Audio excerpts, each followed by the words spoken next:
navigating the issues that matter to you. It's Now You Know with Rob Snow on News Radio.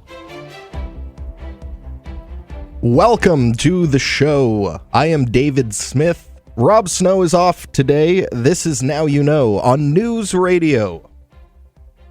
The war in the Middle East has escalated dramatically over the last 24 hours. Tensions are high between Israel and its enemies in Gaza, Lebanon, Yemen, and Iran, following Israel's assassination of the leader of Hezbollah, Hassan Nasrallah. On Tuesday, Iran launched a barrage of ballistic missiles, the largest ever, into Israeli territory, a direct attack in direct retaliation for Israel's incursion into Lebanon against Hezbollah. Iran's attack was unsuccessful by most accounts. No Israelis were injured, though one Palestinian man was reportedly killed in the occupied West Bank. The big question, though, what happens next? For more on this, we are joined by retired Colonel Rich Utzon, Middle East security expert, senior fellow with the Atlantic Council. Hi, Rich. Thank you for joining us. It's good to be with you, David. So why do you think Iran chose to attack Israel directly and in such a large fashion this time? Well, Iran's got a real dilemma here because their entire strategy, their resistance plan, if you will, in the Middle East has been based on the use of proxy groups over the last several decades. And as you mentioned, some of them, that's Hamas and Hezbollah, the Houthis in Yemen, but also groups in Iraq and Syria. And they use these to fight against Sunni Arabs and also against the Israelis and against Western interests. This does two things. It minimizes the direct threat or vulnerability of Iran itself because it can have some deniability by saying, well, it's the proxy groups working in their local environments. But it also means that these smaller targets, these proxies, are generally not worth Israel's time to fight a major disruptive campaign for. That logic goes out the window, though, when Israel finally decides enough is enough after in the case of Hamas, October 7th, and in the case of Hezbollah, these sustained attacks that they've had. So Iran now is seeing the mauling of its most valuable proxy asset through the pager explosions, walkie-talkie explosions, the assassination of Nasrallah, and now a ground operation. So it has to do something to say, hey, we're still here, we can protect our assets, even though they cannot protect those assets very effectively, as we've seen. Okay, very interesting. Continuing to pull at that thread, Rich, we see a lot of news headlines about a quote-unquote all-out war in the Middle East. But my question is, how would that look different from what we've seen over the past year since October 7th? Well, that's a great question, and I sort of agree with the implication of the question, which is that, in fact, we've been in a regional war since October 7th, and Israel has been directly attacked from not just October 7th out of Gaza, but the rocket attacks from the Red Sea and missile attacks, drone attacks, and, of course, Hezbollah's consistent campaign. Now, if we were talking about a normal nation-state, not Iran and its relationship with Israel, be looking at, well, what size do they have? Can they launch air attacks? Do they have ground divisions, tens of thousands of men that they can move into position for a ground invasion, and then the drones and all? The truth is Iran is a very strange power in the sense militarily. They can't fight at the far upper end of, say, strategic thermonuclear war because they don't have those assets, and they actually have huge gaps in their conventional capabilities. What they're really good at is terrorism and fighting through these local proxy groups. So I would assert that we're at or near the upper end of what Iran can currently do because it lacks some of those bigger conventional tools. So, yes, we're in a sort of a low-scale regional war. It may be all out in terms of what Iran can do. Certainly Israel still has a few cards to play if it chooses to, like directly attacking Iranian infrastructure in their home country. If the United States were to be pulled into this in some form or fashion, at this point, speaking today, Rich, what would be a likely way that we might see that materialize in the near term? Well, so some of this, it doesn't catch headlines, but it's probably already going on. Obviously, the United States, given the special relationship with Israel, is consistently sharing intelligence. providing ammunition and logistical resupply. The commander of U.S. Central Command, General Kurilla, was in Israel over the last several days reviewing plans and giving advice and receiving updates. We've also talked about dispatching additional 3 squadrons, I think, of fighters, and this is to further disincentivize either more actions by Hezbollah in Lebanon or whatever it is that Iran would try to do, for instance, against American bases in Iraq or in Syria. Those are still out there. So I think we are doing a lot of sort of deterrent and assistant actions at this stage. I see no scenario in which we would directly engage Iranian forces because that would take a political decision and a political evolution in Washington that just hasn't happened yet and is unlikely to happen in the last month of a presidential election. Right. Okay. And for the last year now, since October 7th of last year, the international community has been pressuring Israel in various ways to reach a ceasefire with Hamas. Now the call is extended to a ceasefire with Hezbollah. Is there any reason to believe the situation in Lebanon will play out differently than what we saw in the Gaza Strip? Well, the nature of the international pressure is different in the two cases, and the smaller dimensions of the Gaza Strip and the more dense civilian population means there has been a truly atrocious set of outcomes for the Palestinian people. On humanitarian grounds, there's much more to be upset about, and this is reflected even in Israel, many people of whom have decried the length of operations there. Hezbollah is a little different because it's recognized much more broadly as a terror organization. The Iranian element there, the Radwan forces and the Islamic Revolutionary Guard Corps forces there are known.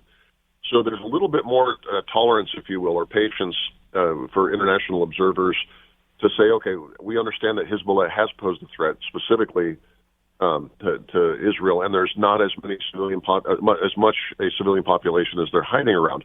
And by the way, it's much easier to get out of southern Lebanon than it is to get out of Gaza. For all these reasons, I think there's more time on the clock, so to speak, for an Israeli operation in southern Lebanon, and this could be something that goes on months. I think even in Israel, they're trying to find a way to wind down what's going on in Gaza. I understand that there's been an offer made to Hamas leadership that there'll be a ceasefire if they leave and that they would be given safe passage out. I think Israel's considering ways like that to end what's going on in Gaza, but I think we're just really at the front end of what's going on in Lebanon. Okay. Very interesting. Thank you so much for your time today and your analysis, Rich. Really appreciate you joining the show. Yeah, thank you. Thank you. That's retired Colonel Rich Utzon, military East security expert, senior fellow with the Atlantic Council. We thank him for his time today on that important story. I'm David Smith, in for Rob Snow today. You're listening to Now You Know. This is News Radio.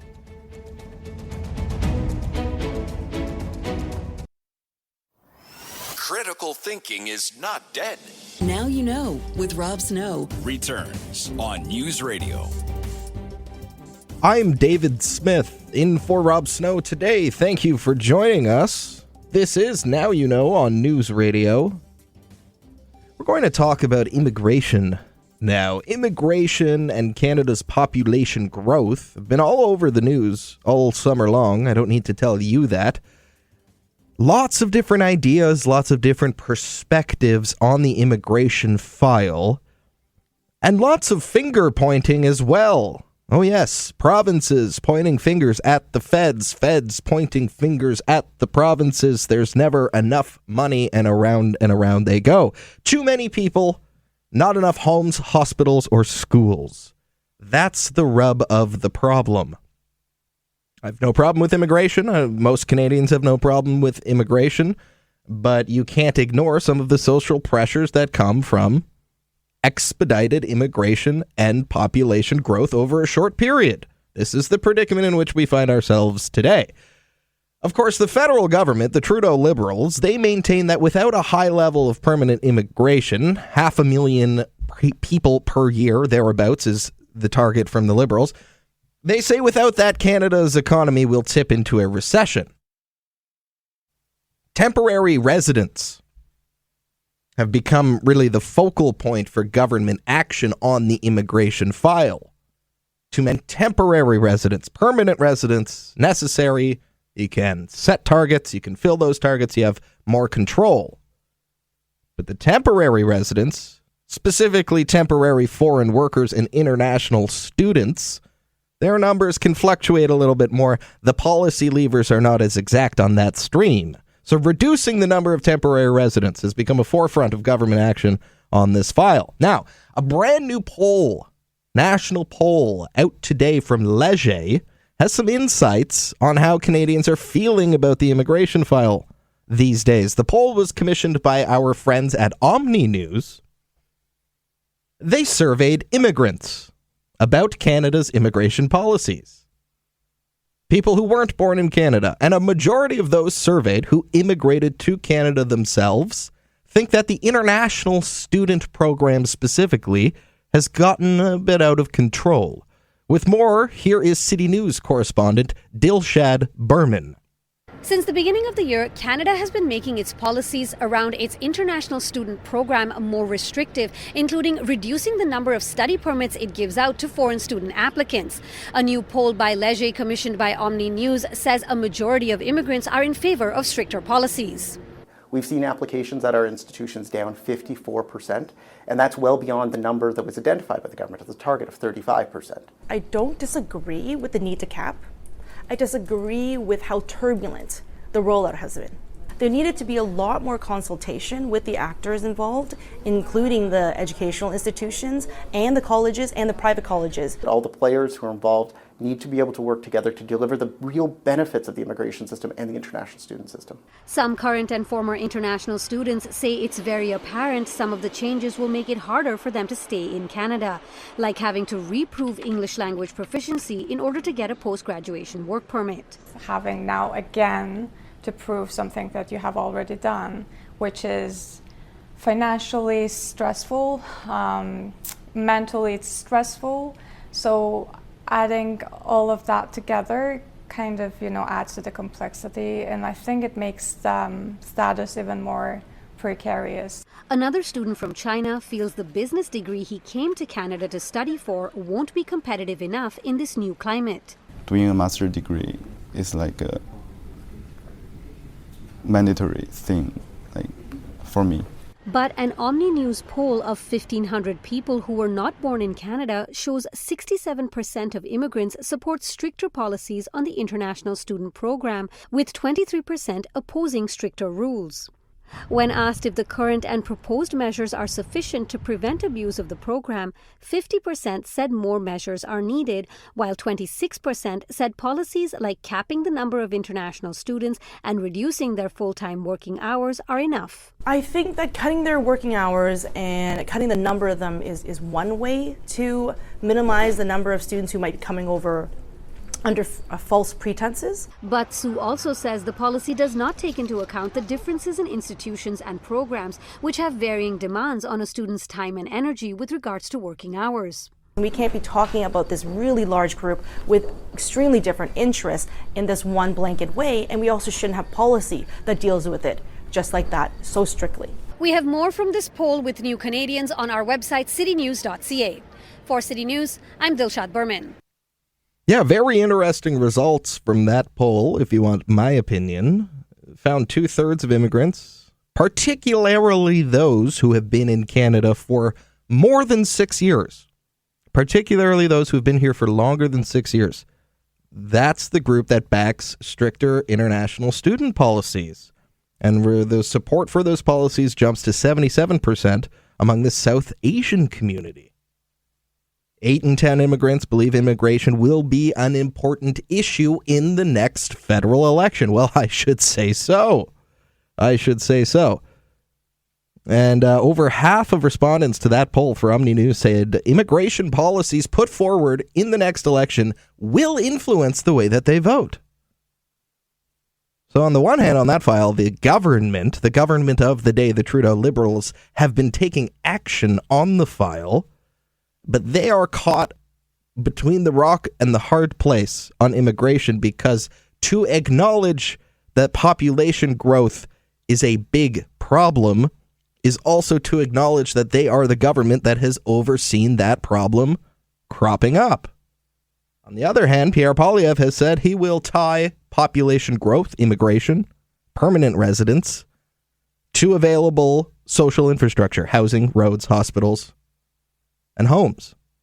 Those are the two pitches from the parties on that file so far. Again, we don't really know when that next election is going to be. Some people would like it to be sooner. Some people would like it to be later. We'll pick up on that when it comes time for the Talkback Hour at the top of this hour. Lots to go before then, though. I'm David Smith, in for Rob Snow today. You're listening to Now You Know. This is News Radio.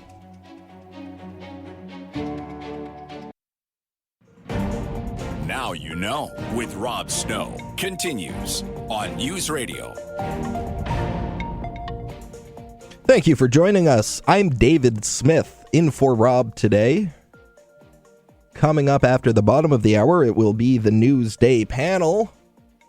Strategist Ali Blades and Chris Sims from the Canadian Taxpayers Federation will join me. We'll talk about some of the big political issues and storylines of the day, including a big promise from the big spending NDP government in British Columbia to cut taxes. Yeah, an NDP government threatening to cut taxes instead of raising them. They're in the upside down in that campaign now. We'll get you up to date on that after the news. Couple of minutes here. I did want to just mention the, well, there's no easy way to say this. I want to talk a little bit about the giant naked statue of Donald Trump. Anybody see this story this morning? From USA Today, a 43-foot tall nude statue of Donald Trump was put up in Las Vegas recently. But while the art piece is simply a spectacle for some, Republicans have condemned it, as well as knocking Kamala Harris and Democrats in the process. So I guess it's a 6,000-pound, 43-foot tall effigy of Donald Trump in the nude, placed next to the interstate just outside of Las Vegas. It's an anonymous artist that's behind it. The Republicans are trying to link the Democrats to it, of course. The anonymous artist told the outlet that the installation, quote, serves as a commentary on the transparency, or lack thereof, in politics, challenging viewers to think critically about political influence. It was unclear Tuesday if the statue was still standing. It may have been moved. There are reports that it's disappeared again. You know, I'm a guy who usually has a pretty hot take about pretty much anything. I don't have much of a hot take on that one other than I don't want to see a 40-foot tall statue of Donald Trump in the nude. And that seems to be the general reaction coming out online as well.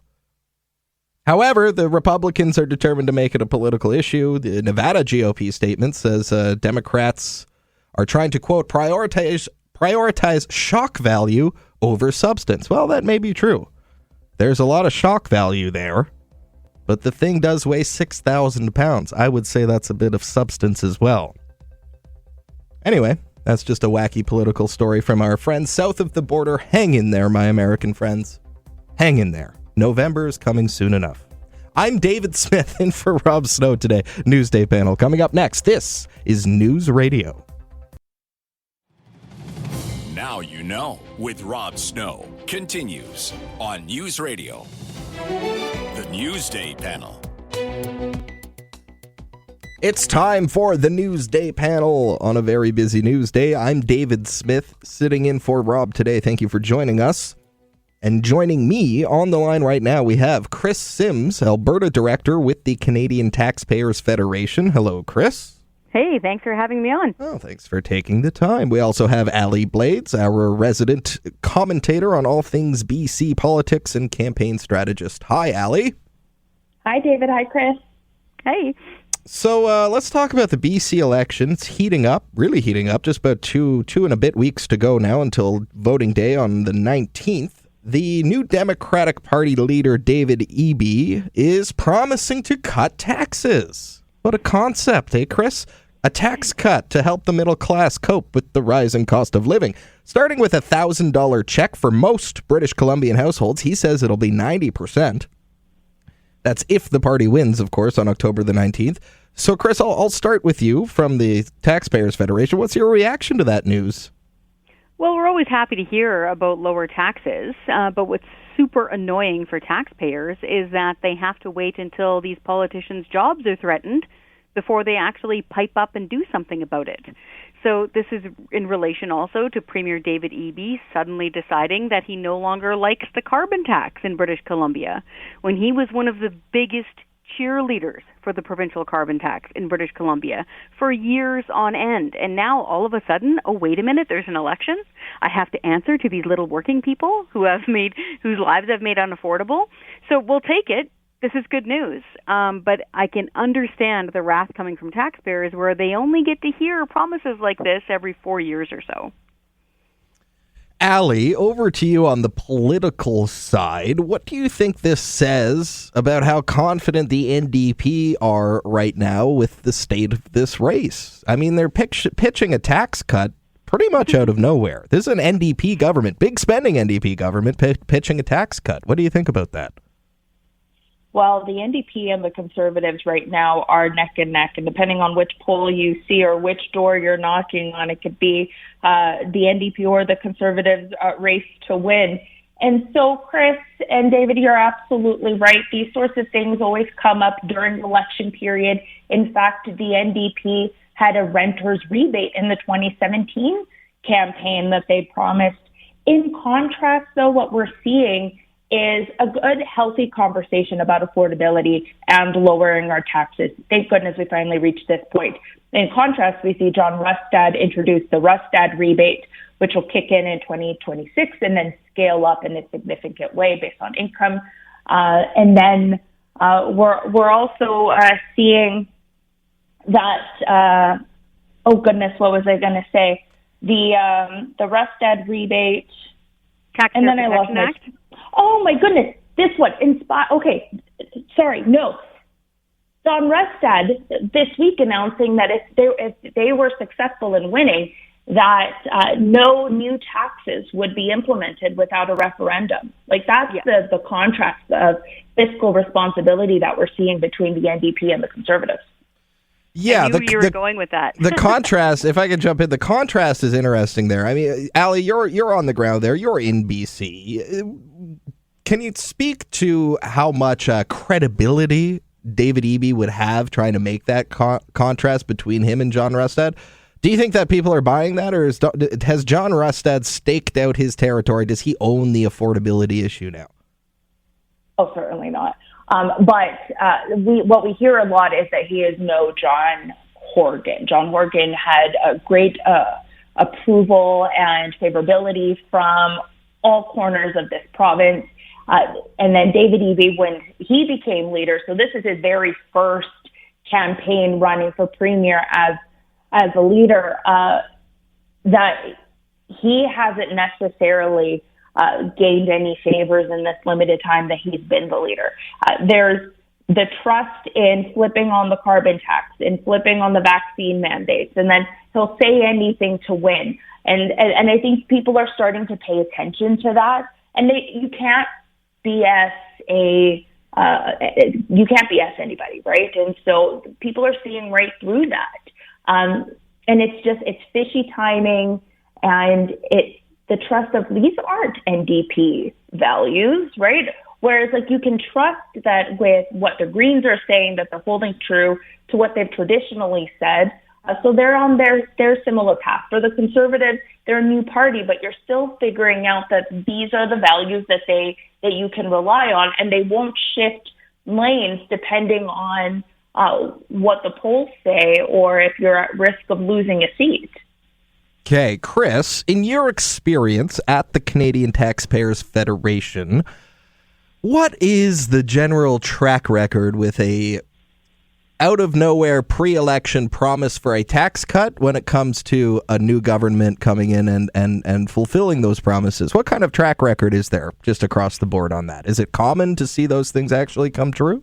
No, it's a great question. So both with my experience as CTF, and I was a journalist for about 20 years, so I'm used to hearing these promises. Typically, what Allie is saying, that tracks. Usually, people kind of get a sense of a brand of a party, And if they suddenly hear something like this come to Jesus moment that Premier David Eby seems to be having on the carbon tax, they're rightly skeptical. Now, again, if he actually followed through on that, that would be financially a good thing. And I will remind people, this is a super trip. It was the BC NDP that first opposed the carbon tax in North America. So the BC NDP, they actually campaigned back in 2008, 2009, during that election back then, to axe the tax. Not kidding.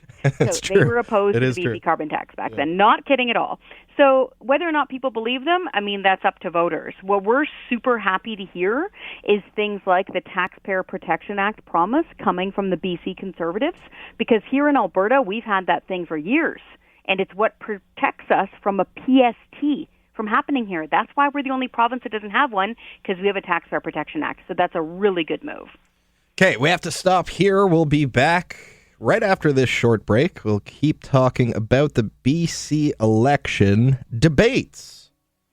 How important are debates anyway? Do they really matter anymore? We'll dig into that with our panelists when we come back. I'm David Smith here with Ali Blades and Chris Sims. It's the Newsday panel on News Radio.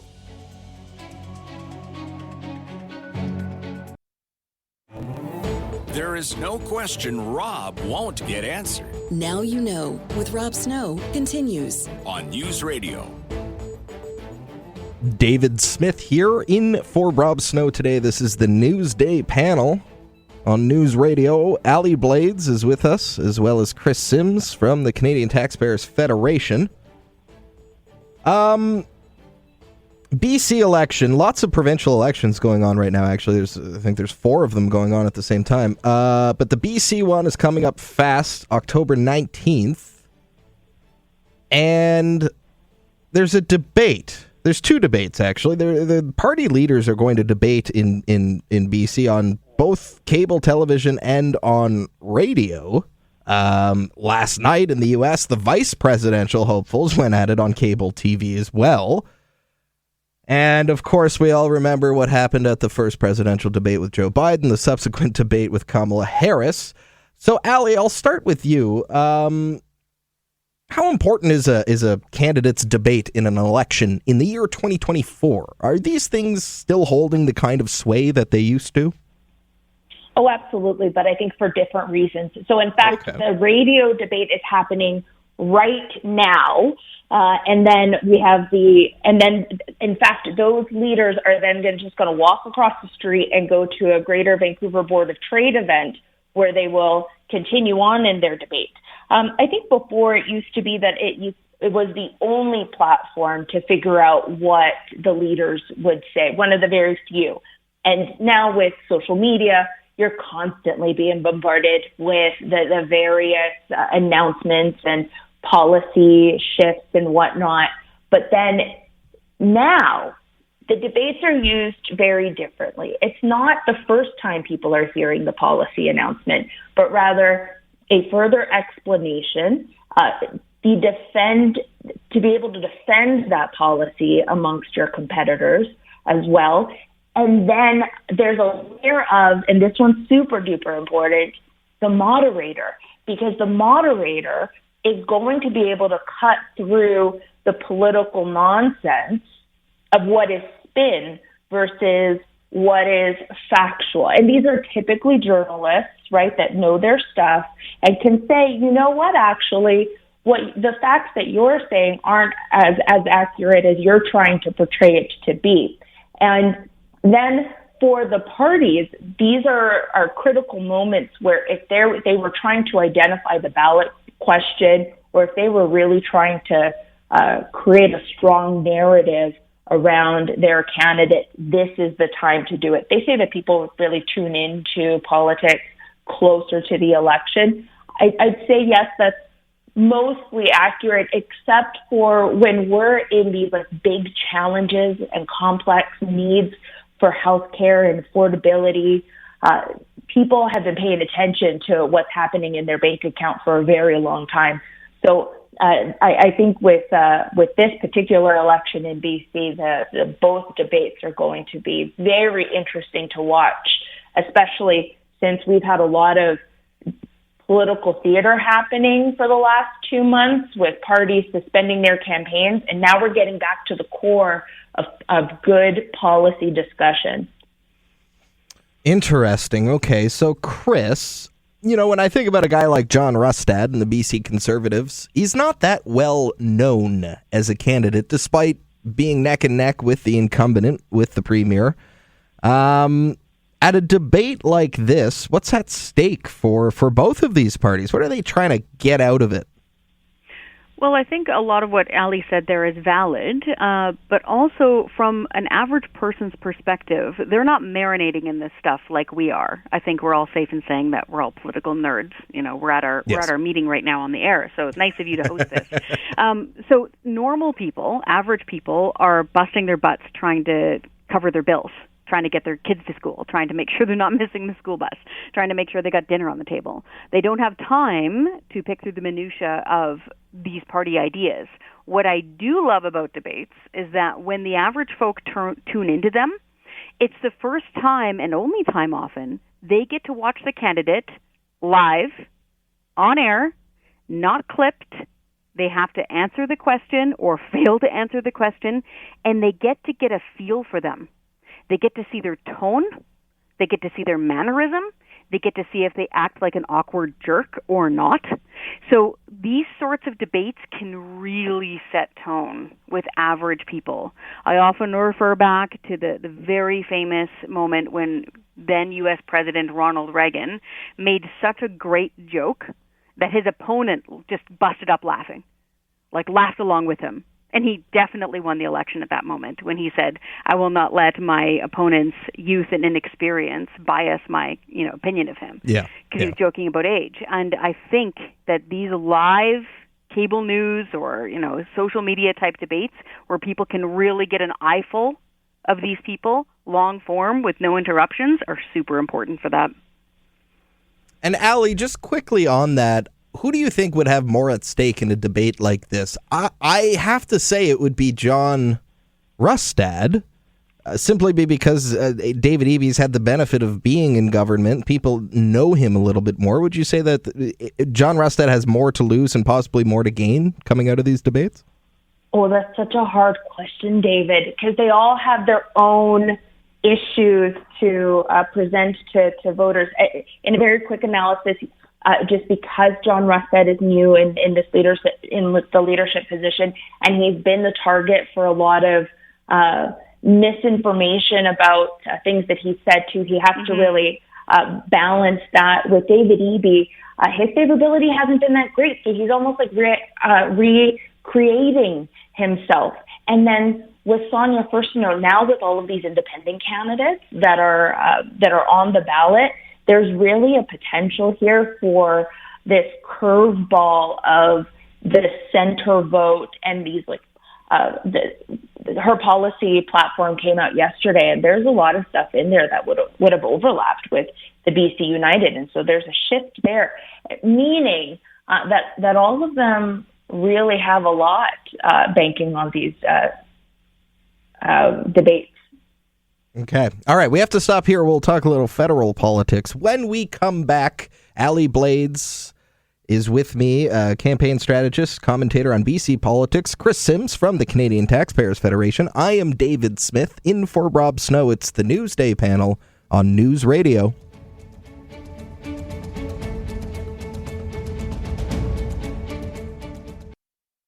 You have questions. Now You Know with Rob Snow has the answers. On News Radio. Yep, David Smith here, in for Rob. This is the Newsday panel. A few minutes left with our panelists, Ali Blades and Chris Sims. I will start with you, Chris. In the House of Commons, what would you say the three main parties are looking to achieve in this fall sitting? For me, I think the Conservatives need to stay out of their own way, and they need to work on Poilievre's likability.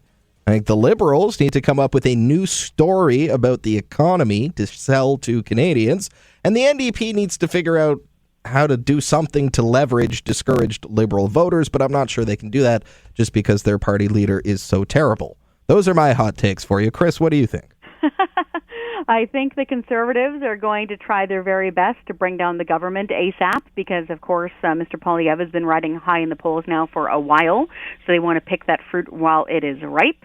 I think the NDP will probably go into some form of a leadership review if they don't instantly get a new leader after the next election, whenever that happens, because they are a bit rudderless there. I think the Bloc, though, is something to keep an eye on because they know that this current federal government has got an egg timer going on it, and they're going to try to wring as much as they possibly can out of Ottawa before time is up. So I think those are the three major parties to watch. Allie, what do you think? Well, I think that the Liberal caucus is, some of them are strategically trying to distance themselves already from the leader. And because their job is on the line during the next general election. And so I think we're going to start seeing some star candidates rise in their own lanes, not be associated with central announcements. But I tell you, on the Conservative front, I disagree on the Pierre Poilievre getting in his own way. I'm in the middle of BC right now in a community where the population is 2,000 people, and the love for Pierre Poilievre, the stamina will stay all the way in these upcoming months, all the way to the election day, because these are people that finally see that there's someone that can actually take out Justin Trudeau. And so I don't think that they're really at a risk that if the election is called tomorrow or if it's called 2 years from now, that favorability is only going to grow and grow and grow. And it's just because, the Liberals are making this really easy with their various announcements that just aren't working, and that people aren't seeing the benefits of electing this government. Very interesting. Okay. All right. Lots to think about there. Thank you so much. We're right at the top of the hour here. I will have to let you both go, but thank you for your time today on the Newsday panel. Thank you, Chris. Thank you. And thank you, Allie. Thank you. That's Allie Blades, BC Conservative strategist, and Chris Sims with the Canadian Taxpayers Federation. I'm David Smith. Coming right up after the news at the top of the hour, it's the Talk Back. Yes, phone lines open now. 1-833-668-2577. Lots to discuss. Lots of time to do it. Don't go anywhere. You're listening to News Radio.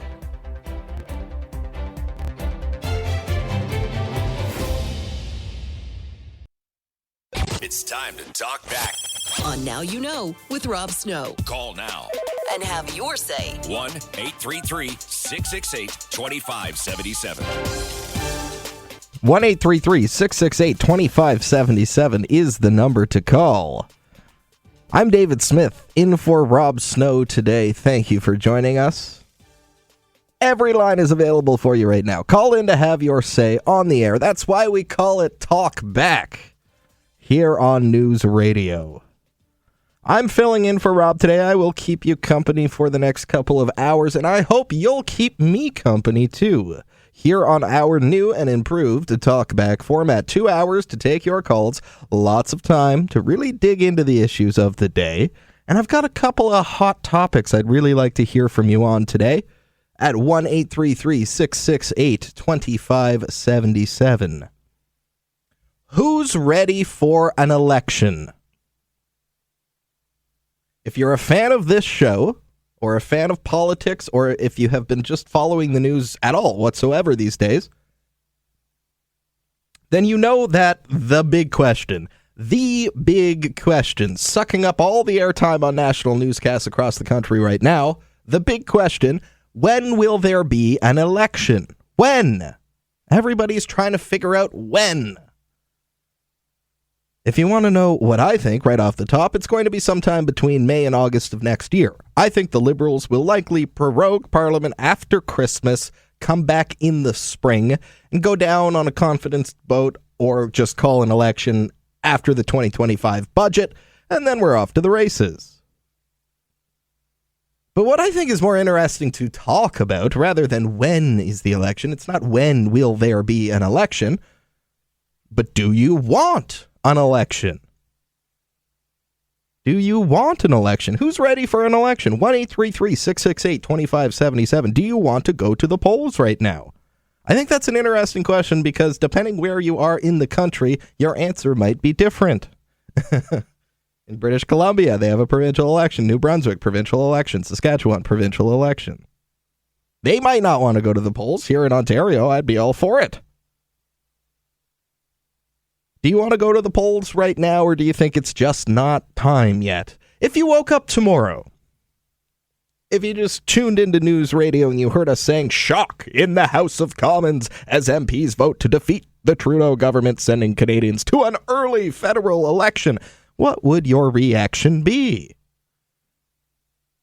Would you say, thank the good Lord, let's get this over with? Or would you say, oh no, not now.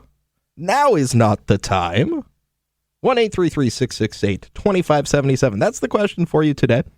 Chew it over.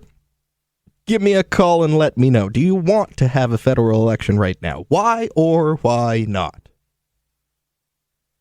The Liberals seem to think that Canadians aren't actually in the mood for an election right now, despite what the polls might say about most Canadians wanting a change in government. The Liberals, they've been saying that all summer long.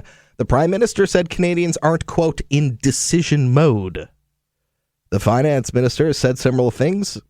Government House Leader Karina Gould says it every time she goes on TV for an interview. Canadians don't want an election right now. That's not really my sense of it, if I'm being honest, based on my own life, based on the conversations I have with regular people day to day. It's not that I think a lot of people are super excited for an election, more just resigned to the fact that this particular government has worn out its welcome. But I'm not sure there are a whole lot of people who would be desperate to see the government finish out its current mandate. It's just my sense of it. That would mean staying in power in this minority parliament for another year. Think about it, another year, 12 more months of this. But that's what the Liberals are arguing for. The Liberals want you to know that if you just bear with them, just bear with us for another year, all of their plans and programs will start working. That's their message. You'll be much better off in the long run. Childcare, dental care, pharmacare. I think those are the big three. Those are the shining jewels in the Liberal crown that they are trying to cling to in defense of their own record over the past decade.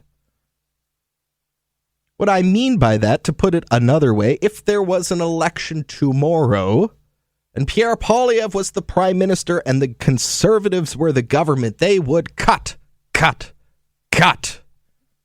And there would be no child care, and no dental care, and no pharmacare. That's not me saying that. I'm paraphrasing the Liberal talking points. That's the general message, though.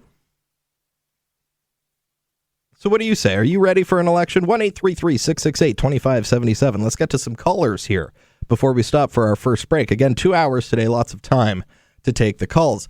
Sean in Cambridge, you're on the air, Sean. Good afternoon. What do you think? Are you ready for an election? Well, I would like to see an election, but there is a big but. I would rather see, I would like to see it come after a provincial election, because I would prefer the PCs to win the Ontario election, and I don't want them to have to run on the federal budget because people get the two confused. Oh, I see. Okay, because there is speculation here in Ontario, Sean, where you and I are. There is speculation Premier Doug Ford may call an election in the spring to try and get ahead of the federal election. You would like to see it happen in that order?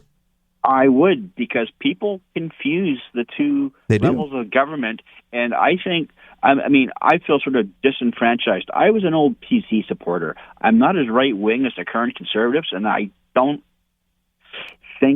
think they're too far right-wing for the majority of Ontario voters.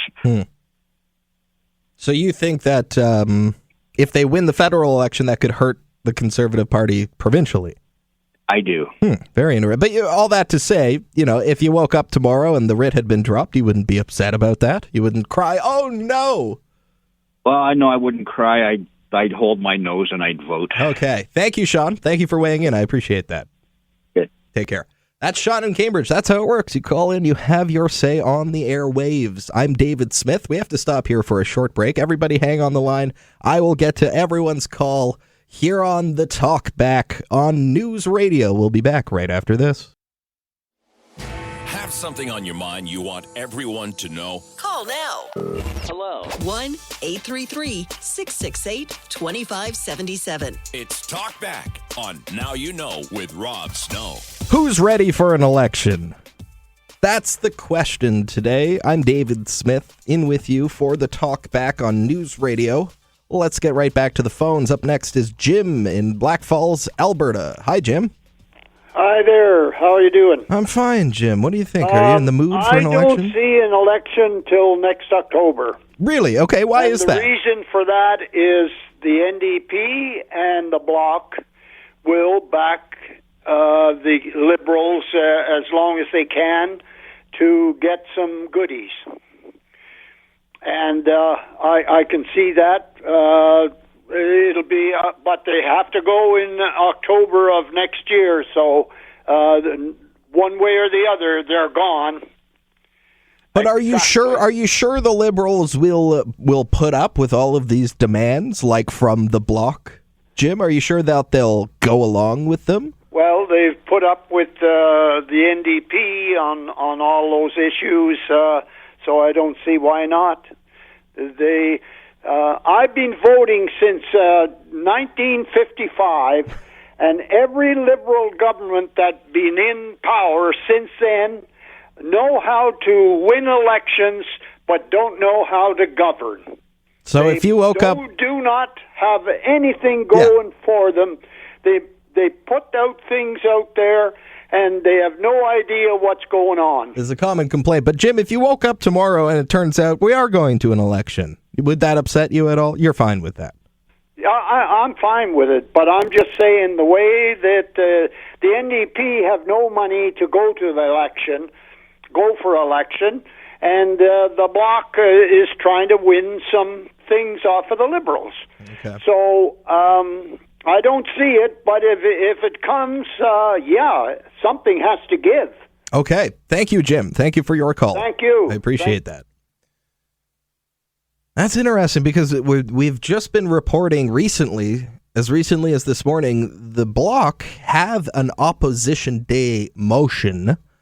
A demand of the government takes priority in the House, and they're going to vote on it today. The Bloc wants an expansion of old age security for seniors, and they want to protect supply management. Now, on the old age stuff, the old age security part of that, in the previous sitting of Parliament, the Liberals actually supported that motion. But now that it's been brought back up in the current context, the Liberals say today they will not support it. But it's not a confidence motion because the Bloc is biding its time. All that to say, who's in the mood for an election? That's the question today. Let's go to Steve in Calgary. Steve, you're on the air. Well, Jim's probably old enough to remember the 74 general election whereby Bob Stanfield wanted wage and price controls. Trudeau did not, but then came the Anti-Inflation Act of 1975. So basically, Jim is saying they will lie their way into office, which is not unusual for any election or politician. But I want to remind people in 2012, Stephen Harper wanted to raise old age security to age 67. And it's not without reason.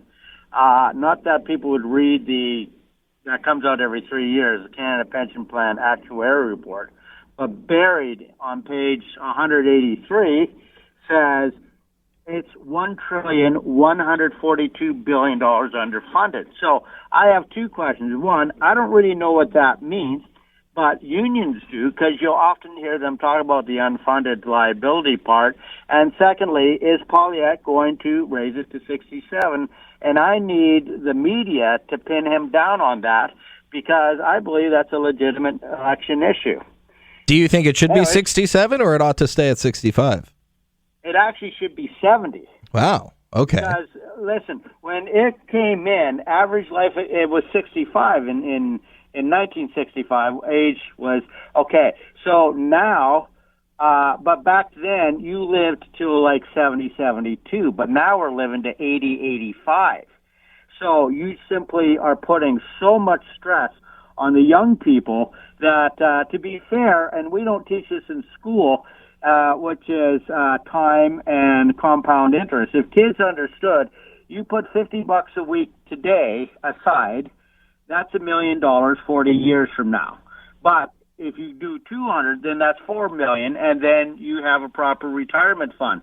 It makes more sense in some countries to say, okay, this is going to be your pension. You figure out how you want to spend it. But if you just go into any bank at age 18 and say, I'm going to start at $50 a week and then gradually increase that, you're going to be retiring in Mexico. And those who don't are going to be shoveling sidewalks. Okay. A little off the point, but I appreciate the point about nailing Poilievre down on some of these issues. But given that he still hasn't staked out a lot of specific policy proposals, that's a complaint I hear often about the Conservative leader, Steve. Are you still ready to go to the polls despite that? No, and actually I'm predicting Trudeau's going to win again.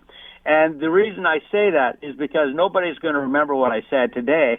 But if he does win, I'm not going to let anybody forget what I said here today. Okay, October of next year. I look like a genius. I've got you down, Steve. I got to run for my break. Thank you for your call. Bye. Remember what Steve said, darn it. October 2025 and Trudeau wins again. Gosh, I hope it doesn't shake out that way, me personally. I'm David Smith in for Rob Snow today. This is The Talk Back on News Radio 1-833-668-2577. Would you be okay with having an election right now? Or do you think it's not time yet? Are you okay with the minority parliament, all the wheeling and dealing and the nasty political attacks? It's great for us here in the media, but I wonder how you feel about it at home. 1-833-668-2577. Are you ready for an election?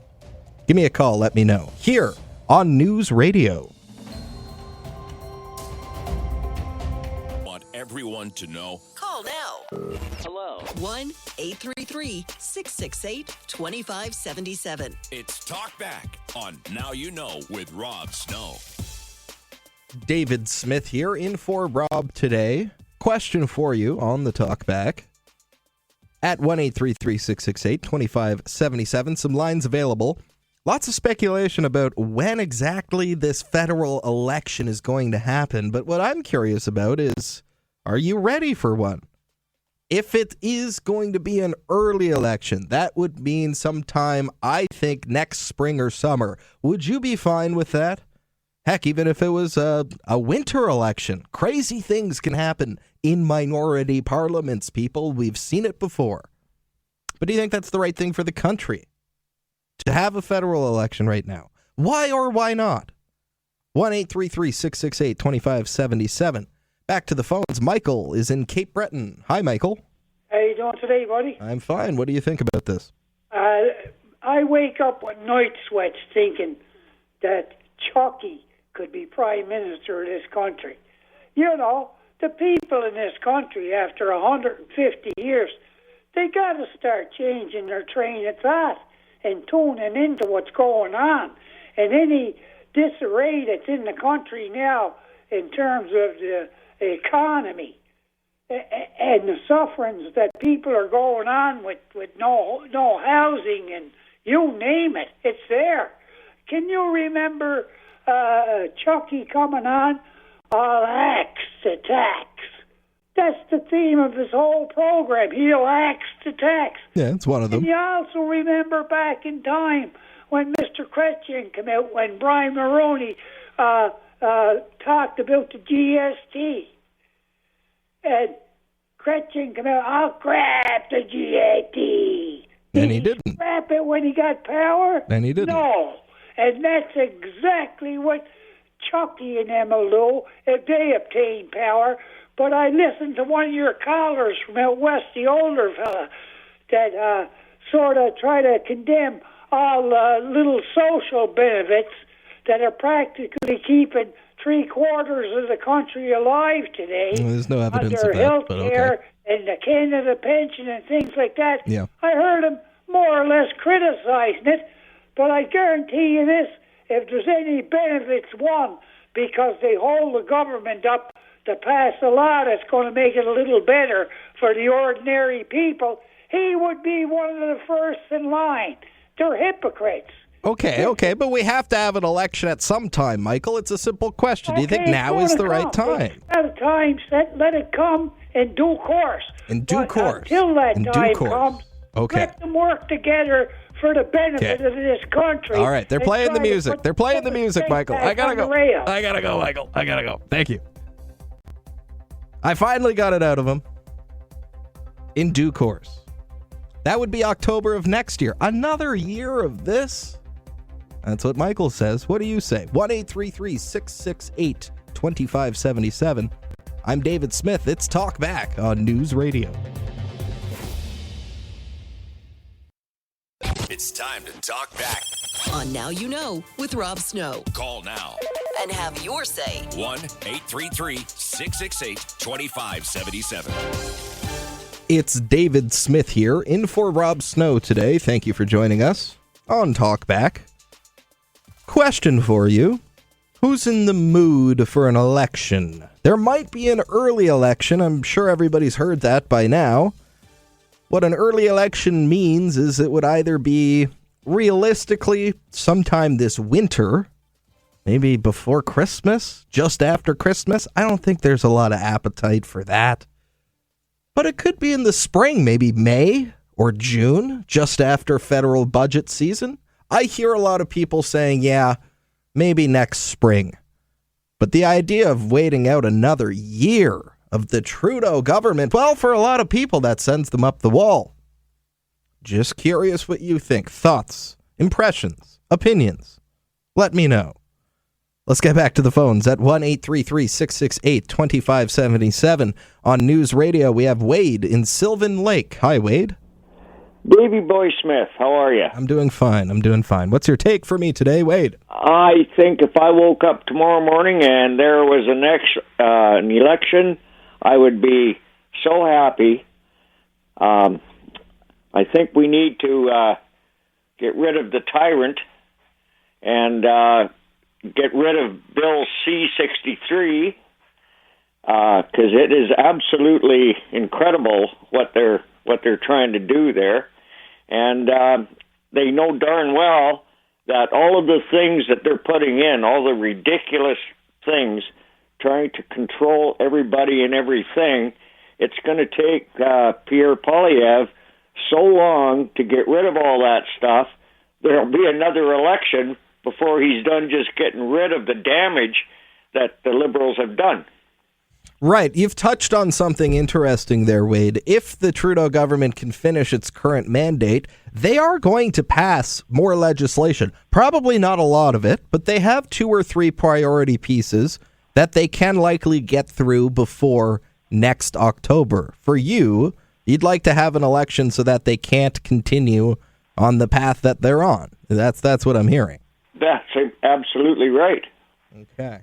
I was in Calgary the other night, and I went to the Justice Center for Constitutional Freedom Award they gave to Ezra Levant. Oh, yes. Okay, yeah. And they had on their screen, they brought up snippets of Bill 63. And I'm like, okay, is that really true? So I came home, and I looked up Bill 63, and my God, it is true. They in that document, anybody can anonymously name somebody that they think might say something hateful. And if they take that to a provincial court judge and they deem that this person might say something hateful, hasn't done anything yet, he can order them house arrest, wear a ankle bracelet. I'm like, are you kidding me? You're not wrong about that. Yeah. Okay. Wade, thank you for your call. I don't want to get too in the weeds on that today, but okay. I share your concerns. Thank you for the call today. That's the Online Harms Act, by its other name, the Online Harms Act, which has some frankly, some weird stuff in it that I'm not okay with. Like the idea of putting someone under house arrest because they might say something hateful online based on past behavior. Flies in the face of due process, in my opinion. The civil liberties groups don't like it, and I think there's reason for that. But on the topic, which is timing of the election, would you be okay with an early election? 1-833-668-2577. Next, we have Dan in Red Deer. Hi, Dan. What do you think? Hi, David. I think the question is kind of like asking if somebody with cancer wants to have chemotherapy. You're not really excited about the chemotherapy, but if it's what it takes to get rid of the cancer, you're more than happy to do it. So, okay. That's an interesting, what would we call that? A metaphor, perhaps? Okay, so you're not necessarily jazzed about it, Dan, but the sooner the better. Just get it over with. Yeah, absolutely. I think it's time. I think the polls definitely show that there's an appetite for change.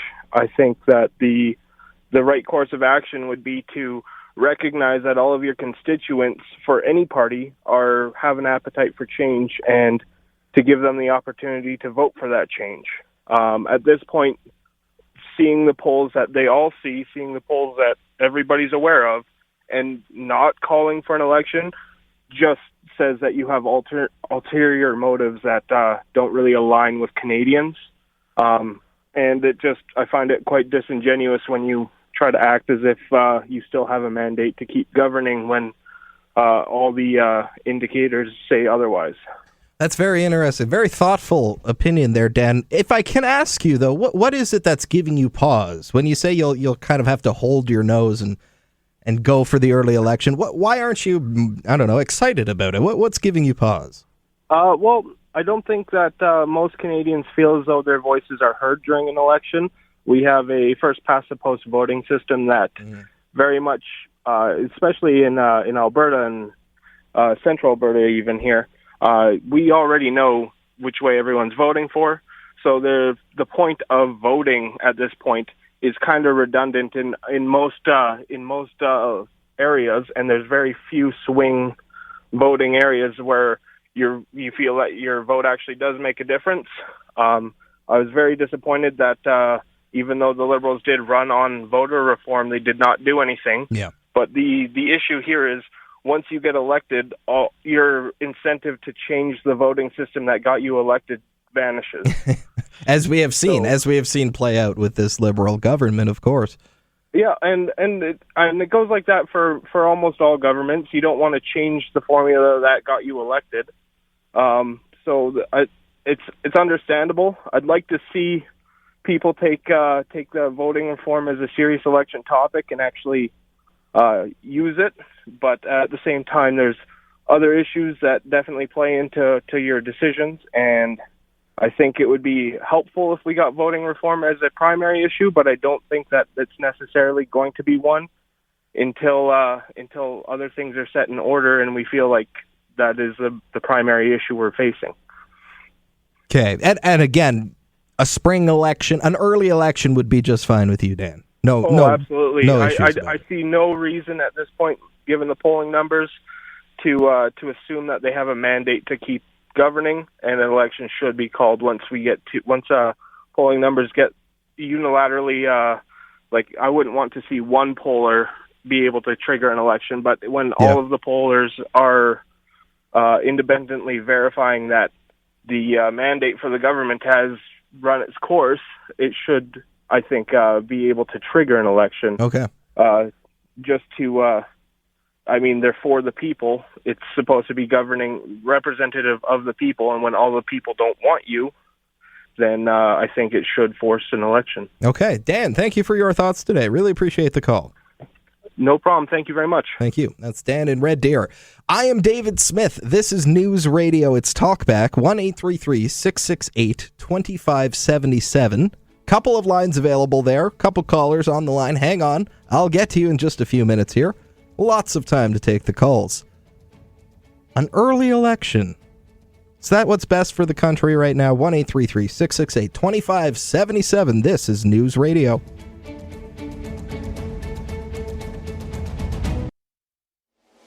Have something on your mind you want everyone to know? Call now. Hello. 1-833-668-2577. It's Talkback on Now You Know with Rob Snow. Who wants an early election?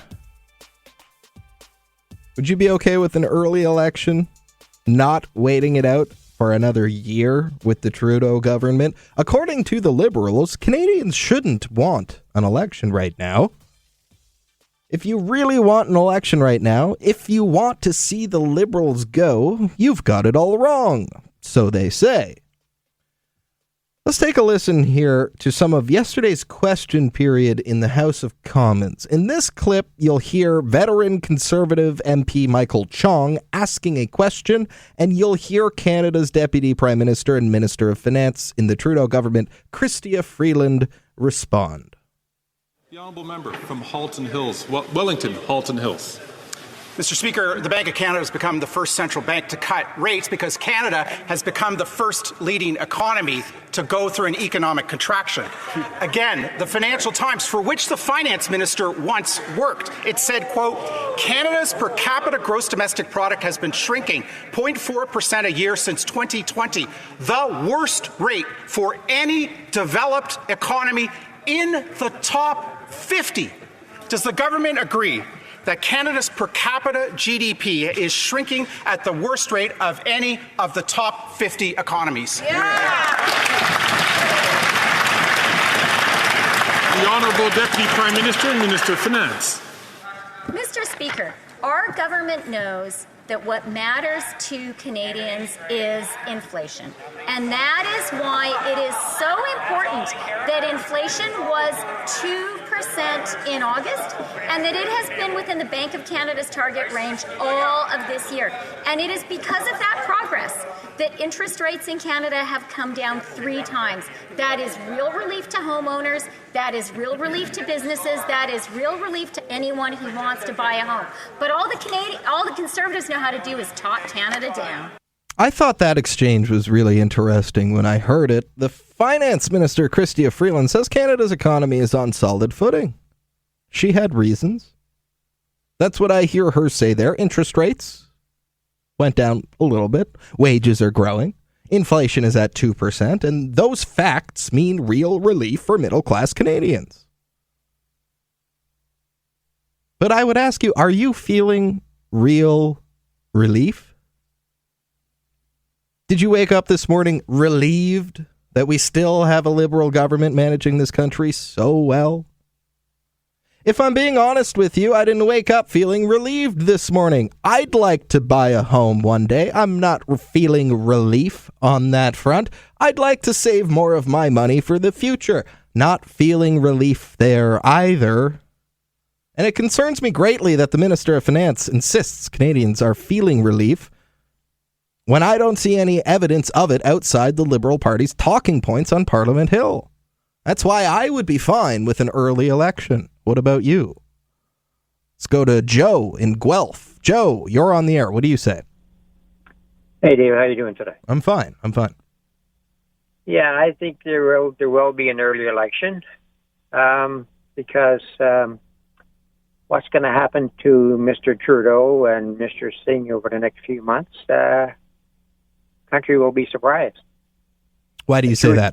The truth will come out that expose both of them for what they're into, and all the lies will be exposed, and all the hidden agendas will be exposed, and you'll see a fallen government, and we will go to the polls.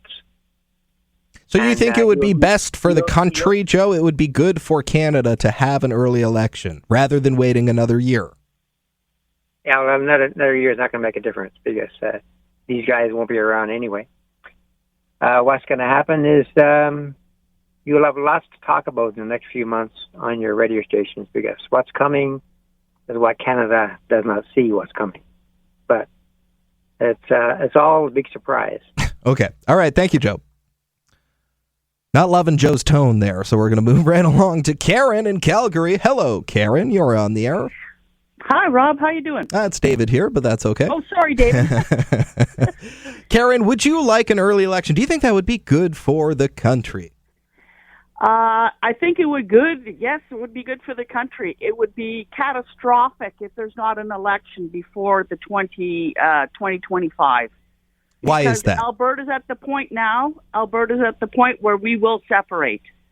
And if we don't separate, Quebec will separate, because we're getting tired of being raped for cash continuously for a guy that does nothing for Alberta. Do you think the Prime Minister is a divisive politician? Is he divisive? 1,000%, I think he is. He's the most narcissistic person I've ever seen in my life. And the fact that he doesn't see that Canadians don't want him around any longer is staggering. He's out there spending our money like it's his own money. He thinks he's the king of Canada. And Well, he's in not. defense, to play devil's advocate, Karen, the Liberals would say all of these programs that we're spending money on, you're just not feeling them yet. Just give them some time. The pharmacare, the dental care, the child care, you'll feel better. Just give us some time. You don't think so? Zero. I don't qualify for anything. I've never had children. I'm 60 years old and I'm broke. I can't afford to pay for other people's children in daycare and food programs. If they just axe the tax, there would be no reason for me to be paying extra money. Okay. People would be on level ground again instead of being taxed to death for their stupid programs. Okay. Nobody qualifies for dental care. Well, some people do, but if you Well, don't, it's of no use to you. It's billions of dollars every year. Nothing's of use to me. Yeah. It doesn't help me one bit. One bit. Not being a parent, not getting GST checks. I get a rebate, but I pay way more than I get back, especially in Alberta, because we're supporting the rest of the country. And until they figure that out, we're in serious trouble. Okay, Karen, thank you. Thank you for your call. Have a great day. Thank you. Got to stop for a short break here. Again, after the top of the hour, we have a whole other hour to take calls. Maybe another topic to introduce as well. Stay tuned. I'm David Smith, in for Rob Snow today. This is Talk Back on News Radio. Have something on your mind you want everyone to know? Call now. Hello. 1-833-668-2577. It's Talk Back on Now You Know with Rob Snow. It's David Smith here with you for this hour and next hour, taking your calls on News Radio, asking you if you are interested in an early election.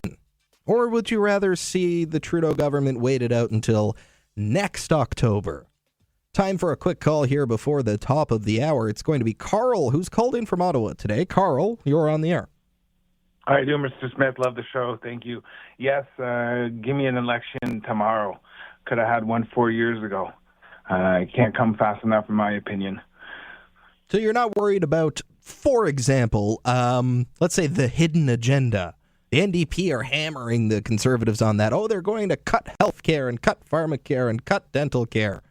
You're not worried about that, Carl? Not one bit. I'm not concerned with any of those points. I'm more concerned with the continuous gaslighting and repetitive talking points, the ethics violations, the corruption, the interference and potential interference in our election, the crazy runaway immigration policies, the abuse of power from this government. That's what really concerns me. Time for a change. You think you're with those people who say it's time for a change in government? Absolutely, and I think every Canadian should be chomping at the bit to go vote. You know what I mean? I don't understand how people are always like, oh my God, I go vote. What's the problem? How hard is it?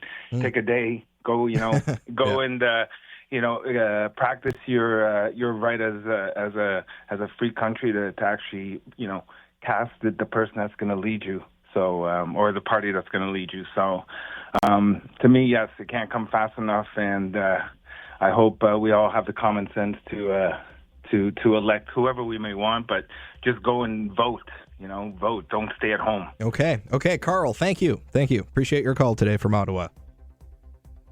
I'm David Smith, just running into the top of the hour news here. We're back in just a few minutes on the Talk Back. 1-833-668-2577. Still lots of time to have your say on News Radio. We're back right after this.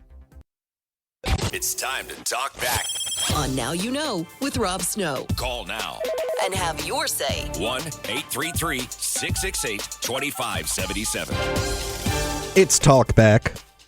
I am not Rob Snow, though. It's David Smith here in with you for the hour. Thank you for joining us. 1-833-668-2577, talking about elections. Well, not elections, election. Federal election. Are you ready for one? The Conservatives want to force a snap federal election in Canada. They're riding high in the polls. The polls say if there was an election next month, the Conservatives would win in a landslide. Would you be okay with that, going to the polls right now? The other option would be to wait a year and have the election when it's currently scheduled in October 2025. Or it could be somewhere in between now and 2025. That would all depend on what the Bloc Québécois and the NDP want to do. It's kind of up to them. If they want to support one of these many conservative non-confidence motions, that's why they call it a snap election. We'll be dropping the writ tomorrow. But I'll tell you, for me right now, I'm not keen on the agendas of those two other opposition parties. If an early election meant heading off at the pass, what some of these policies the NDP and the Bloc are pushing for, I would be A-okay with that. I think that's the important thing to think about when answering the question, would an early election be good for the country? What happens if there isn't an early election? What parts of the agendas that we know about and don't know about might come true between now and October of 2025. For the Bloc, just for example, they have two big demands. MPs are debating today these two demands. Instead of moving non-confidence in the government, as the Conservatives have done, the Bloc are pushing the government to implement two policy proposals. The big one is to increase the old age security payments for seniors between the age of 65 and 74. That would play very well in Quebec. It would cost all of Canada $16 billion over 5 years. I am against that idea. Not because I'm mad at seniors, not because I'm mad at old age security, just because it's too expensive and it's not targeted enough to seniors who really need financial help. Everyone over the age of 65 who nets less than $148,000 a year gets this payment already. It's $727 a month from age 65 to 74. Then it increases to $800 a month after the age of 75. The Bloc wants that higher amount paid out starting at 65. And that's going to cost $16 billion. If there's $16 billion of room in the budget, I'd say we could put it to better use than a tiny top-up for seniors who aren't struggling financially. And I'm being blunt about that. I know there are seniors on fixed incomes who do struggle financially, and I think the government ought to help them out. But let's be real here. If you're a retired person, you own your own home, and you have a net retirement income of $148,000 a year after taxes, you're doing fine. You're doing fine. You may not live in a castle, but you're doing fine. There are people who need the help more than you. And that's what the Bloc Québécois is pushing for across-the-board payment increases. And the Liberals might give it to them, just to avoid an early election. In my opinion, if it comes down to that, I'm fine with having an early election. What about you? Let's get back to the phones on the Talk Back on News Radio. Thank you for waiting. Mike in Kitchener, you're on the air. Yes, hi, Dave. I'm calling because I think that an early election is a good thing, and actually the Liberals may retain some of their seats and avoid becoming an unofficial party status by having an early election. But on top of that, you mentioned with one of the previous callers about, the Liberals have all these programs, and they say, oh, just wait. And will benefit from it. All I see year after year is like my federal income tax increasing, and I still have to pay for, dental care, child care, and all these things. So just when does it benefit me? Or from my perspective, why should I keep bankrolling other people when I'm the one working for my stuff?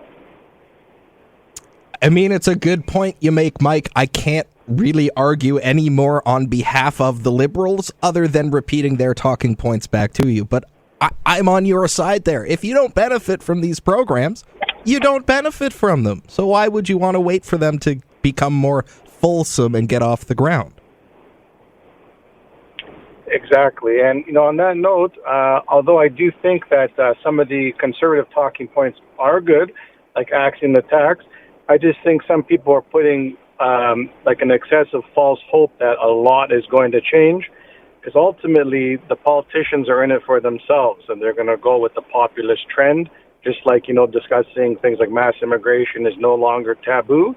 So they're going to do what they can get away with, which is two sides of the same coin. So I would caution overly optimistic people who are voting conservative, although it is necessary at this point, in my opinion. Okay, very well said, Mike. Thank you for your call today. And Mike is right about that. I have that concern as well. Scrapping the carbon tax isn't going to make prices magically go back to what they were 5 years ago. It's just not. It's just going to ease the pain moving forward that little bit more. Early election, is that good for the country? 1-833-668-2577. Mo has called in from Calgary. Hi, Mo. Hi. What do you think on this one? I would love an early election. I was disappointed a few weeks ago when the NDP said that they would not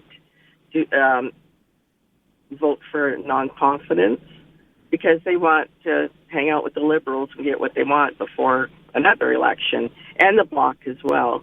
But I think we really need to have a change. It's just been so long in the tooth having the Liberals there, and, they kind of just keep getting their way. So I would vote early. And if we could do it quickly, great. But if we have to wait till the spring, okay. But no, I don't want to wait till October. Too many things can happen. So you think it would be good for the country, good for national unity?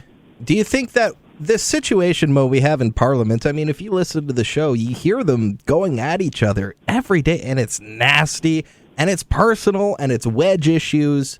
Do you think we're in a place where the country can be more divided because we have a weak government? Is that part of it for you? That's part of it for me. Yeah, I agree. It just seems to me like I am a MSNBC junkie, and I see the same thing happening in the States. Yeah. People just don't listen. They don't think of what their benefits will be like, and they just go with the guy that, they like the most. But, yeah, I think we need to just go forward and, get a change. Get a change. Time for a change, yeah. Mo says. Okay, Mo, thank you. Thank you for your call today. Thank you, David. Take care. Bye. That's Mo in Calgary. I have to stop for a short break here. Lots of people on the lines, lots of time to take your calls on this early election. Good for the country. Lots of people saying good for the country, but a lot of people also saying they'll do it, but they're not excited about it. Is that you? Give me a call. Let me know. David Smith here.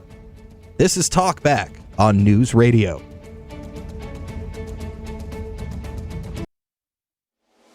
Have something on your mind you want everyone to know? Call now. Hello. 1-833-668-2577. It's Talk Back on Now You Know with Rob Snow. And then there's the NDP. What do they want? If not an early election, what do the NDP want? Hi, it's David Smith here in for Rob Snow, Talkback Hour, asking you if an early election is good for the country. And I think a key consideration is if the Liberal government finishes its current mandate and we get to October of 2025, what will they be able to do and put in place between now and then? The NDP leader, Jagmeet Singh, well, he talks a lot about corporate greed and government price controls on food and banning private landlords and all sorts of stupid stuff. It's all nonsense, by the way, all of that. When you hear the NDP leader talking about banning corporate landlords or lowering the price of groceries, it's nonsense. It's make-believe. It's not real. But on paper, in the real world, right now, in the Senate of Canada, there's a pharmacare bill. That is real. Pharmacare is why the NDP are still propping up the Liberals in Parliament, if you want my opinion. Until that bill gets through the Senate, then the so-called National Pharmacare program that the NDP have been taking credit for, it doesn't exist. If it dies on the order paper, it doesn't exist. If Parliament falls before that piece of paper clears the Senate, then there is no pharmacare. Now, those are some real stakes. That's real skin in the game for the NDP. Imagine being the NDP trying to fight an election against the Conservatives without your marquee pharmacare program. That'd be tough. That would be tough. So they're going to tough it out until that pharmacare plan is passed and people are actually receiving newly covered drugs under it, because that's their ammunition in the next election. But unless that benefits you, it doesn't benefit me. Then why would we wait? Why would we wait? Let's get back to the phones. Who's up next? Rob in Alberta. Thank you for waiting. Rob, please go ahead. Hey, how are you? I like the show, David. Thank you. What's your take on this? Do you think an early election would be best? Well, it's necessary for Canada to... You hear me out?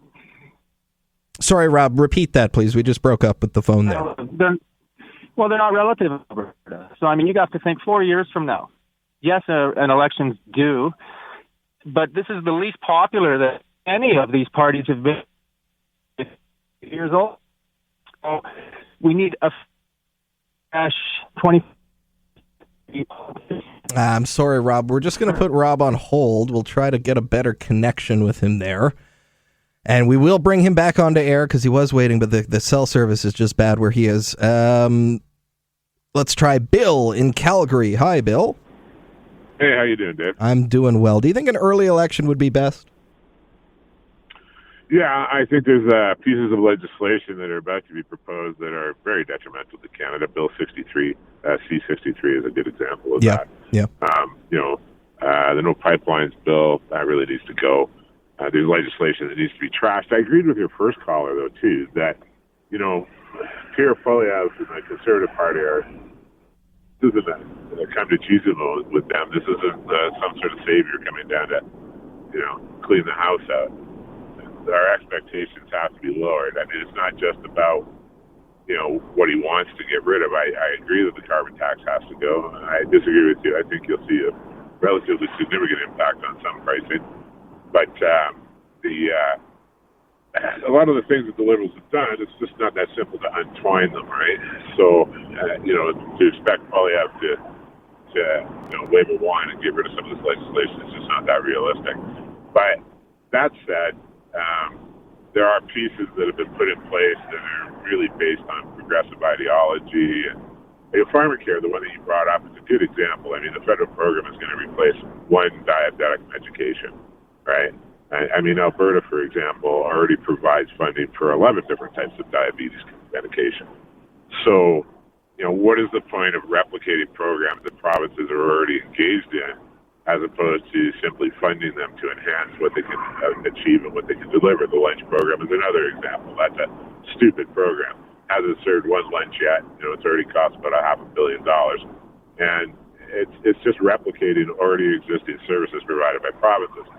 So, a lot of this legislation that the Liberals have brought forward is just feel-good legislation that makes them look good in their minds, but just costs taxpayers a lot of money in replication of services. So, yeah, I think it's important that we have an election sooner than later so that some of this legislation just dies on the vine and other pieces that are detrimental to us can be rectified, modified, or eliminated altogether. And I think there's a lot of questions we need to ask about what money has been spent so far. I mean, it's becoming clearer and clearer and clearer that the Liberals have been engaged in a traditional Liberal occupation, which is diverting money everywhere but where it's supposed to go. And I think there's some fairly clear evidence coming out that that's the case now. I think that $200 to $300 billion that they spent during COVID, well, I do think it was necessary, and I don't think the Liberals did a bad job during COVID. The long and the short of it is there's a lot of ways to bleed money away from $200 billion. Yeah. Yeah. So, and we need to find out, we need a proper audit of government. We need to understand what the government's been doing. And we always need to remember, first and foremost in our minds, that the government is not designed to get smaller. The government is designed to get bigger. The whole premise behind government is control. And in order to get control, you have to grow. So, the Liberal ideology and the NDP ideology is to grow government in order to gain more and more control. The Conservatives, they have their problems with that too, but by and large, they're there to try and shrink government down and control spending. My father always used to say the Liberals were the big tent idea party, and the Conservatives were the poor buggers who had to come in and pay for it all. So, I think it's necessary for the populace, and I think given the unpopularity of government policy right now, a lot of the things that Trudeau is trying to do, he simply doesn't have a mandate for. And I think it's only appropriate that you get a mandate before you do things. So, yeah, I say let's have an election. All right, Bill. Very thoughtful today. Thank you for your call. I appreciate that. Thank you. Bye-bye. Take care. All right, a little over time for the break here. We've reconnected with Rob. We'll get him on the air coming up next. I'm David Smith, in for Rob. This is Talk Back on News Radio.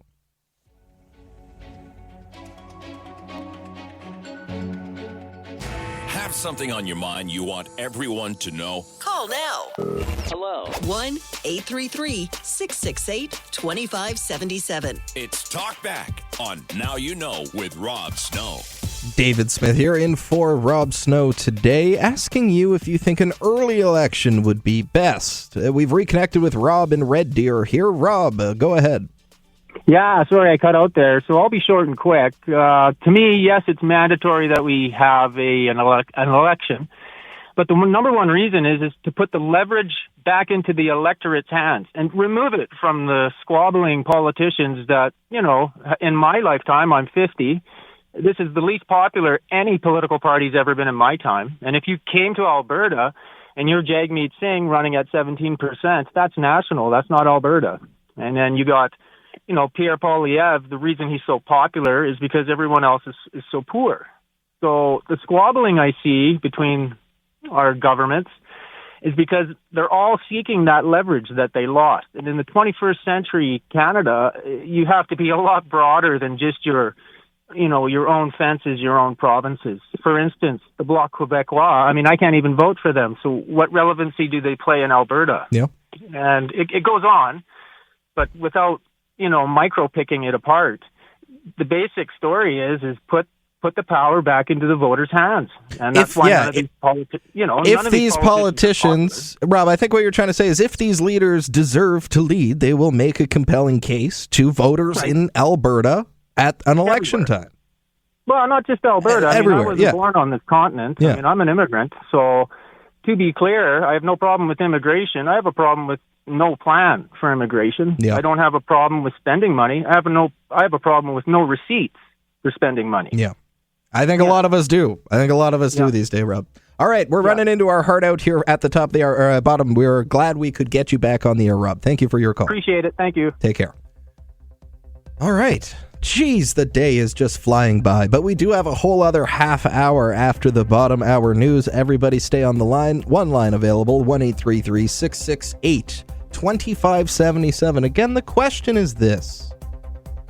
Would it be best to have an early election? Even if you don't really want one, would it be better than waiting it out until October of next year? Give me a call, let me know. This is News Radio.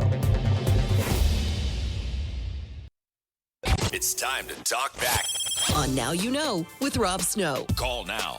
And have your say. 1-833-668-2577. David Smith here, in for Rob today. Thank you for joining us. This is Talk Back on News Radio. And the question we've been booting around on the show today, with your help, at 1-833-668-2577. Early election or wait it out another year? Would it be best to have an early election, even if you're not necessarily jazzed about it? Had plenty of callers who say, it's time. It's just time. I'm not excited about it, but it's just time. We should have an election. What do you think? 1-833-668-2577. Let's get back to the phones. Nick has called from Calgary. Hi, Nick. How's it going? It's good. Would you like to see an early election, Nick? Yeah, I'd like to see an early election. And why is that, sir? Well, Trudeau's on his way out. He's going to try to jam cram everything in he can before he actually gets voted out. But the problem is, whoever takes over, regardless of what party, it's going to take them at least 2 terms to straighten everything back out.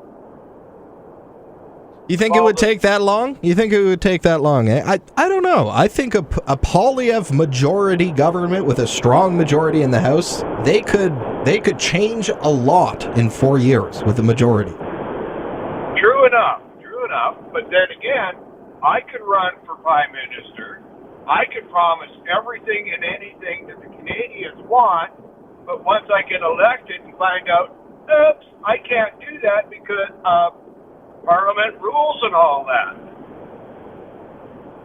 I mean, it's not as easy as it sounds. Yeah. Sounds of it. Yeah. But at the same time, you have no qualms with a Poilievre-led Conservative majority government. You're not worried about the hidden agenda or anything like that? Actually, personally, I will vote, because if I do vote, then I have a right to bitch about the government. Yeah. If you don't vote, you don't have the right. Yeah, that's true. But it doesn't matter what party gets into and what they promise, it's not going to be as easy as everybody says it's going to be. Poilievre says we're going to do this, we're going to do that, and you find out, nope, we can't do this, we can't do that. Even to Quebec law, I mean, it's just, it's just ridiculous. I mean, as far as I'm concerned, there is really no good party to vote for right now. Regardless if it's an early election or a late election, it doesn't matter. So just get it over with, I guess, is your thought, Nick. Get it over with, and hopefully the person that gets elected in will do a better job, but there's no guarantee that they're going to do that either. Okay, I've got you down. Thank you, Nick. Thank you for the call today. Okay. Up next, we have Rick in Cambridge. Rick, you're on the air, sir. What do you think? Hello, David. How are you doing, buddy? I'm good. Good. My thoughts are that I think the people want to change, and they want it now because of the way things are going, and everybody has open eyes. But I think that if we wait longer, that Justin Trudeau will destroy the Liberal Party slowly with his arrogance, to be honest. Oh, okay. The longer they push it, he's going to kill the Liberal Party for the next person that's going to come up to the podium, and I feel sorry for that person.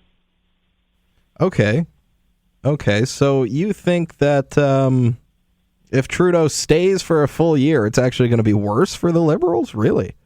Yes, I think that he's gonna like, everybody is not happy with what he's done, and I think it's time for him to stand down and bow out. I think he will do better that way and say, "Hey, I had a great run, and I did well." But as long as he keeps pushing and just hanging on threads, I don't think it'll be a good image for the Liberal Party. Okay, Rick, very interesting thoughts today. Thank you for your call. I appreciate that. Thank you, sir. Take care. Take care. All right, well, the man we're all speaking about, Mr. Trudeau, is on his feet in the House of Commons. Let's go live to question period here. 25 alone. We're moving forward on investing in and with Indigenous communities to build more homes, to create more economic opportunities, to create the kinds of partnerships that I got to see just a couple of days ago in Inuvik, where the Innu Iqaluit are moving forward on ambitious plans for the future. This is reconciliation in action, not just pretty words, but actions that are actually delivering for Canadians. There's lots more to do, but we're going to keep delivering for Indigenous. The Honourable Leader of the Opposition. The NDP Liberal government is not worth the cost of food. The food professor estimates that between 2022 and 2025, the cost of food will be up 34%. That's a time that coincides exactly with the NDP Liberal coalition. Coincidentally, the NDP leader's chief spokesman and brother, his company is a lobbyist for Metro. But the food professor blames the increase on carbon taxes on farmers and truckers who bring us our food. Before Canadians go hungry, why won't the Prime Minister allow a carbon tax election so Canadians can axe the tax?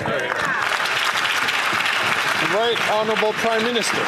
Mr. Speaker, farmers across this country are feeling the impacts of the extreme weather events that come from climate change, whether it's droughts or wildfires or floods. We are seeing the costs of climate change every single day. Oh, give me a break. Okay, that's enough of that. That's enough of that. Again, with Mr. Trudeau and the cynicism, the sheer political cynicism of their position on the environment right now, the question was, you have implemented a new tax as Prime Minister on farmers that's making food expensive. The answer from the Prime Minister was, well, extreme weather also impacts farmers, so the carbon tax will help fight climate change and we'll have less severe weather, I don't know, in 100 or 150 years right now?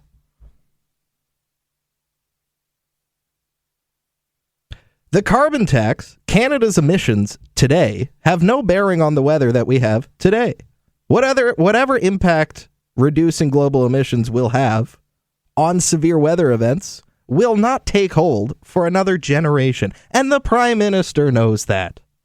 He knows that as well as I know that, but he doesn't care.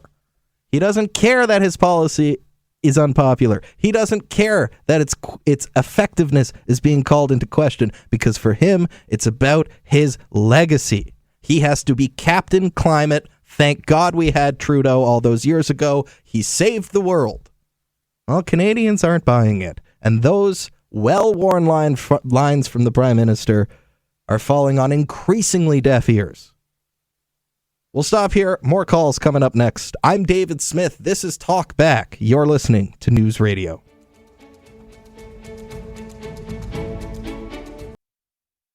Have something on your mind you want everyone to know? Call now. Hello. 1-833-668-2577. It's Talk Back on Now You Know with Rob Snow. David Smith here with you on Talk Back on News Radio today. Rob is off today. Talking about early elections. Are you ready for a federal election? Are you ready for one? I'm ready for one.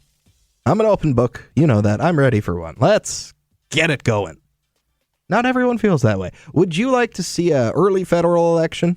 Maybe in the spring next year? Or would you like to see the Liberals finish their current term and go to the polls as previously scheduled in October of next year? 1-833-668-2577. Give me a call. Let me know. No wrong answers. Really. No wrong answers. Up next on the phones, we have Tom, who's called from Calgary today. Hello, Tom. Hello, David. How are you? I'm fine. Would you like to see an early election? If I just look at the blunders that the Liberals have had over the while, I would say yes, but at the back of my mind, I don't see a clear, great alternative. I'd like to see the Liberals clean house and go a different direction. And with the Conservatives, I find they don't provide any. Their solutions are simplistic, and I just don't know what they're planning to do, as you brought up earlier in their programs and stuff like that. So I do have concerns with an early election right now. What are those reservations about the Conservatives, Tom, if you don't mind sharing one or two? For sure. I've done a lot of analysis, but we all probably have, on, let's say, two things he primarily puts forward are solutions on housing and carbon tax. And I hear Mike Moffat, who is a professor at Western, saying his housing solution is weak. They have a Fraser Institute even said he has not a great plan, and and he talks about affordability, the carbon tax, and I just find that I can look at the numbers, and there's a struggle to when he puts forward these ideas and these falsehoods. When I've read the PBO report, I went to the online calculator that 3 independent economists did, and I trust that what they're putting forward is somewhat accurate, and instead of, like you mentioned before, the Climate Change Canada has put out some numbers saying, yeah, there's been a slight reduction on the consumer end of carbon emissions, but much better numbers on the industrial. So I'm thinking, okay, what's your plan? I understand, I agree that there need to be tweaks in the carbon tax, but what is your plan? I need to understand before I can actually vote for you. Before you can vote for him, or before you'll be happy to vote for him, Tom? Probably be happy for him, because I just don't see that right now. Yeah. And there's a lot of, like we see in the U.S. election here, the misinformation, distrust, and I see it here in Alberta, and here in Alberta that we blame everything on Trudeau for affordability, but Danielle Smith put out a 2% tax cut in her election platform, but as delayed it for 3 years, which is the biggest thing that affects my pocketbook. Yeah. So, yeah, I'm just hoping that we can get more information until, like you said, someone calls election, I hear, that's going to provide his platform, but I need information now if I'm going to want an election. Very interesting thoughts today, Tom. Thank you. Okay, thanks, David. Take care. Yeah, that would be, I think, the criticism I hear of Pierre Poilievre is that we just don't know enough about what he will do. We know all of the things that he doesn't like, all of the things that he wants to change, but what does that look like specifically? A couple thoughts on that for me. We're not in an election campaign right now. When we get into a campaign, the Conservatives will release a full platform, and you'll be able to see all of those details in that. And if those details in that full platform, once it is available, are not to your liking, then you are free to vote your conscience, of course. It would be political malpractice for the Conservatives to release a fully costed election platform before a general election campaign. It just would be. It would give their opponents too much ammunition to pick them apart outside of an actual campaign. That's not to say I don't agree with the sentiment. It's not that I don't agree with the sentiment. I have many questions for Mr. Poilievre. I've been here behind the scenes with Rob Snow, coming up with questions for Mr. Poilievre when he is good enough to join Rob here on the show. He's not the easiest guy to get an answer out of, and that's why he's a good politician. Politics is a blood sport at the end of the day. It is a zero-sum game. You either win or you don't. Still, makes for an interesting conversation here on the show today. Let's go to one more caller before we stop. It's Bernie in Mississauga. Yeah, I've got my ears gone numb waiting to get the call. Oh, you're a patient man. So what do you think about this, Bernie? Well, all I'm saying is I'm NDP, and I think that the job that Mr. Singh has done in the last 3.5 years, the benefits he derived for the ordinary people, put him in good stead. I think the NDP should keep this government going right to the final bell. And these Tories that are chipping at the bit, I said, give them a colour book and crayons, let them wait their time. Why are you so excited about what Mr. Singh has been able to accomplish? Do you really think that the pharmacare program, for example, is any good? People. I mean, it's not much of a pharmacare program. He's the only one that went and challenged the capitalists on the food prices. He's the only one that brought up about the rents. He's the only one that talked about housing, about the affordability of people in his comments, and he doesn't get the credit he deserves because the news media is in the hands of the capitalists of this country. That's what I'm saying. Okay. Thank you, Bernie. Right. Yep. I will report back to my capitalist overlords, and your complaint will be noted. Bernie. No, the NDP, Jagmeet Singh will go down as the worst leader the NDP has ever had. He's had 3 kicks at the can. They've lost seat count and popular support at every one. I don't know how to get that through to NDP supporters. I feel for them. I do. But your guy is not good. He's not good at his job, people. I'm sorry. He's just not. Bernie likes what he has to say. Well, a lot of people like talking points. He's part of the dedicated few that keep these bad leaders in place. All right, quick break here. We'll wrap it up. One more call on the other side. I'm David Smith, in for Rob Snow. This is News Radio.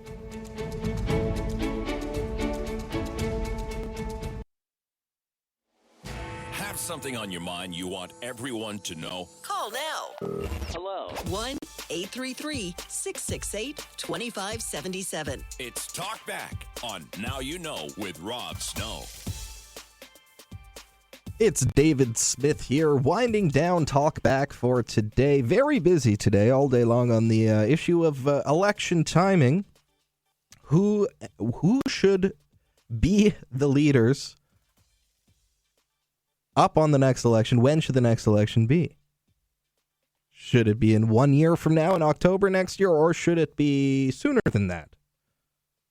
Lots of different ideas on the show today, lots of different opinions, but I will say I think the general vibe is that most Canadians, for one reason or another, are happy to see an election in the spring. One more caller on the line to finish out the hour today. It's Joe in Kitchener. Joe, a couple minutes for you here. What do you think? Yeah, good afternoon, Dave. I'm going to make this real simple for everybody. February 25th, okay? That's when Jagmeet Singh is eligible for his lifetime pension after serving 6 years in federal politics. Yep. Not before then are you going to see him vote for the Liberals to overthrow them, because he risks losing his own seat and his lifetime pension. It's really that simple, people. Now you know.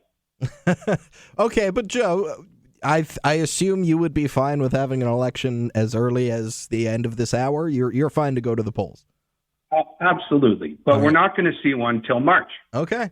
All right. I don't disagree with you on that. And there might be more to it than just the pension thing, but it is in the mix. Thank you, Joe. Thank you. When you're talking 6 years of lifetime pension, you're not putting that at risk. Okay. Agree to disagree on that one. But I appreciate the call today nonetheless. Thank you. Yeah, Jagmeet Singh does qualify for a pension on that date. He's only been an MP for 6 years. He was a lawyer before that.